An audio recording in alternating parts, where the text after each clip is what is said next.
दख'रा दुलाराय बर' फरायसा आफादनि थांनाय 9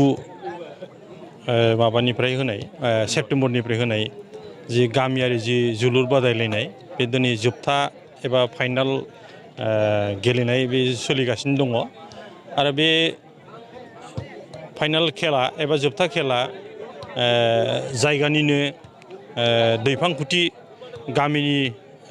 टीम आरो लोगोसेयै 2 नं माजुलि गामिनि दरनैनि गेजेराव सोलिगासिनो थादों। दा मोननैबो टीमा खोब मोजाङै गेलेदों आरो बेयाव गेलेनानै जायफ्रा दिनै जि माने गावनि रोंगौथिखौ जि देखायबाय बेयाव आं सानो साफ्रोमबो बेयाव नायगिरि बिथांमोनाबो खोब मोजाङै नायनो हादों आरो जोंनि गामि गेजेरनिफ्राय जायफ्रा जि जाखांफुनाय गेलेग्रा सेंग्रा जौमोनफोर बिथांमोना खोब मोजां भाबै गावनि रोंगौथि आरो गावनि जि स्थिति गावनि जि थामोनथा बेखौ देखायनानै दिनै जि माने खेला दिन्थिबाय बेखौ बाख्नायथाव जादों आरो आसा खालामो आङो जि मोननै टीमनि गेजेराव मोनसे जिथु बे माने बिजय जागोन देरहागोन आरो बिनि गेजेराव फ्राय गोजौसिमहालागै जिल्लासिमहालागै थांनो हागोन आरो जिल्लानिफ्राय आरो दुलाराय बर' फरायसा आफादा जोंनो खोथा होनाय लेखा जि माने उपेन्द्र नाथ ब्रह्म बड'फा उपेन्द्र नाथ ब्रह्मनि जि माने गोजोरथियारि जि सोलायनाय मावबादा बेनि मोनसे अंश हिसाबै बे गामियारि जि जोलुर बादायनाय बेखौबो जिहेतु अंश हिसाबै लादों बाहागो हिसाबै लादों बेवहाय स्टेट लेभेल हिसाबै बिथांमोना 3 जनाव खालामगोन होनना बुंदों। आं आसा खालामदों बे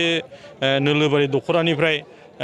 जायफ्रा दिनै बेवहाय देरहासार जानो हागोन बिथांमोना जिल्लायावबो मोजाङै गेलेनानै देरहासार जानो हाहैथों आरो जाय गेलेगिरि बिथांमोना बेयाव बाहागो लादों बिथांमोननि जि गेलेनाय जि माने प्रतिभा बे खोब मोजां आरो बेखौ माने स्थितिखौ बिथांमोना लाखिलांबाय थानो हायोबा भबिष्यताव बेजों थांना थानायनिबो मोनसे राहा लानो हागोन होननानै आं आसा खालामदों आरो बिथांमोननि जायफ्रा गेलेगिरि बिथांमोननि सायाव अराय जोंनिफ्राय मोजां हास्थायनाय आरो बोर बा हेफाजाब बे अराय थाबाय थागोन आं बेखौ बिथांमोननिसिम आङो खोथा होदों। औ नंगौ बे दिनै जि नोलोबारि दख'रा दुलाराय बर' फरायसा आफादनि जि गामियारि जि जोलुर बादायलायनाय बिथांमोननि जि दुलाराय बर' फरायसा आफादनि जि माने मावथि बिथांमोना आंखौ माने नैथि बान्थाखौ होनो थाखाय खावलायनाय हिसाबै आङो बेवहाय जिहेथु जोंनि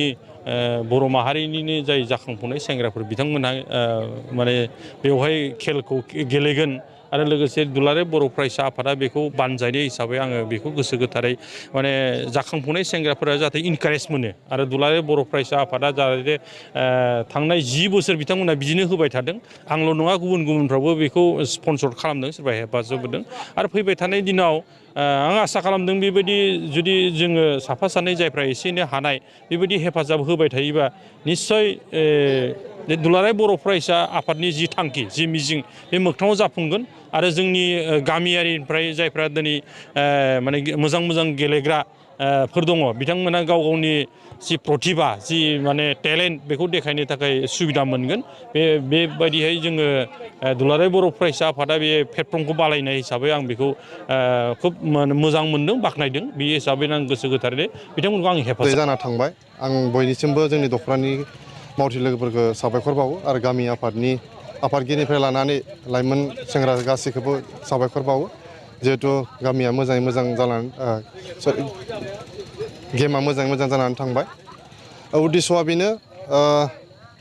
जोङो गामि ओनसोलाव थानाय लाइमोन सेंग्राफोरखौ माबोरै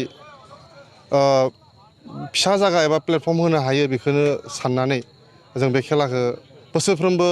होबोबाय थानाय जादों दिनै जिथि जिथु जोलुर बादायनाय बे जोबथा